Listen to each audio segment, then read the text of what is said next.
যে ইনোসেন্ট মেয়ে দুটার কারণে পারভেজকে হত্যা করা হয়েছে তাদেরকে ইতিমধ্যেই গ্রেফতার করা হচ্ছে এবং সেই মেয়ে দুটার বয়ফ্রেন্ডকে রিমান্ডে সেদ্দরিম দেওয়া হচ্ছে। আমি এত খারাপ না ভাই, এত খারাপ আমি না, এত খারাপ আমি না। সব থেকে বড় বিষয় হলো সে মেয়ে দুটার গোপন ভিডিও আমাদের হাতের মধ্যে এসে পড়েছে, যেটা দেখলে ভাই আপনারা অবাক হতে বাধ্য হবেন। তিনজনকে গ্রেপ্তার করেন, পিছনে আরো অনেক কিছু থাকতে পারে। তাদের 7 দিনের রিমান্ড মঞ্জুর করেছেন। এই পুরো ভিডিওটা দেখলে পানির মতো পরিষ্কার হয়ে যাবে এই মেয়ে দুটার চরিত্র ফুলের মতো পবিত্র। এই ছেলেটারা যে খুন করছে না, যে ওর গার্লফ্রেন্ডের কারণে ও একটা খুন পর্যন্ত করতে পারছে, এবং এরকম খুনি ক্যারেক্টার গুলাকে আমাদের নাটক সিনেমায় অনেক ফলো করে দেখানো হয়, যাদেরকে আমরা নায়ক বলি, এবং আমাদের মধ্যে অধিকাংশই এই নায়ক গুলাকে আমাদের জীবনের আইডল হিসেবে ভাবি। আমি কি বলতে চাইছি একটু বুঝেন। যে ছেলেটা খুন করছে ওর মাথায় তো পুরো আলফা মেলের মেন্টালিটি, যে আমার গার্লফ্রেন্ডের সাথে উল্টা পাল্টা হয়েছে, আমি তোর আজকে রাখমুই না।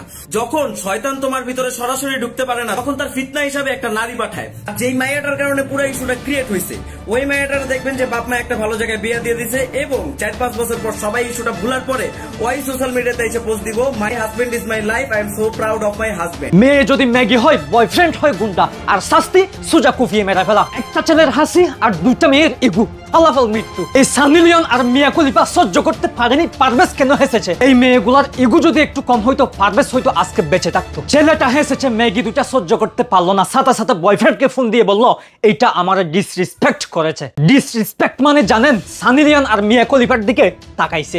এই ম্যাগি দুটার ইগু দেখে ঘরের আয়না পর্যন্ত থর থর করে কাঁপবে। এদের দিকে তাকানো যাবে না, কারণ এরা রাস্তার প্রাইভেট প্রপার্টি। একটা ছেলের জীবন শেষ, কেউ এখন ভাইরাল, কেউ থানায়, কেউ হাসপাতালে, আর তার মা বাবা হাহাকার করে কাঁদছে ছেলের জন্য।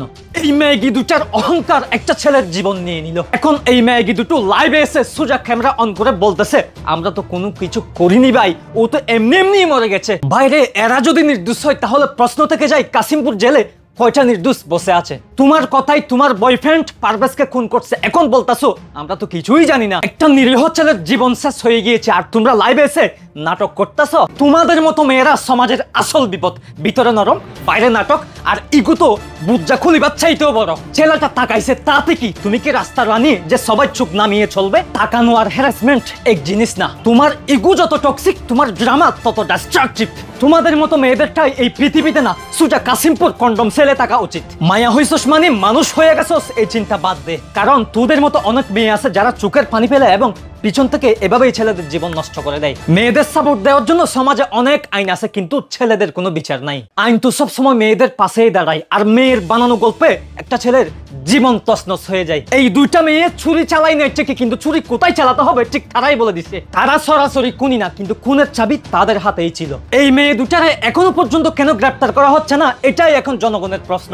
যাদের কারণে একটা ছেলের জীবন নষ্ট হয়ে গেল, একটা ছেলের জীবন চলে গেল, তাদের কি কোনো কিছুই হবে না? প্রিয় দর্শক, এরা এখন লাইভ এসে নিজেকে নির্দোষ প্রমাণ করতেছে, তারা নাকি কিছুই করে নাই। আপনারা ইতিমধ্যেই সোশ্যাল মিডিয়াতে দেখেছেন এই মেয়ে দুটার লিঙ্ক, ছবি, বাতারার সাথে যে আদান প্রদান, কথোপকথন সোশ্যাল মিডিয়াতে কিন্তু এখন ভাইরাল। এখন মানুষ বলতেছে এদের চরিত্রে অনেক সমস্যা।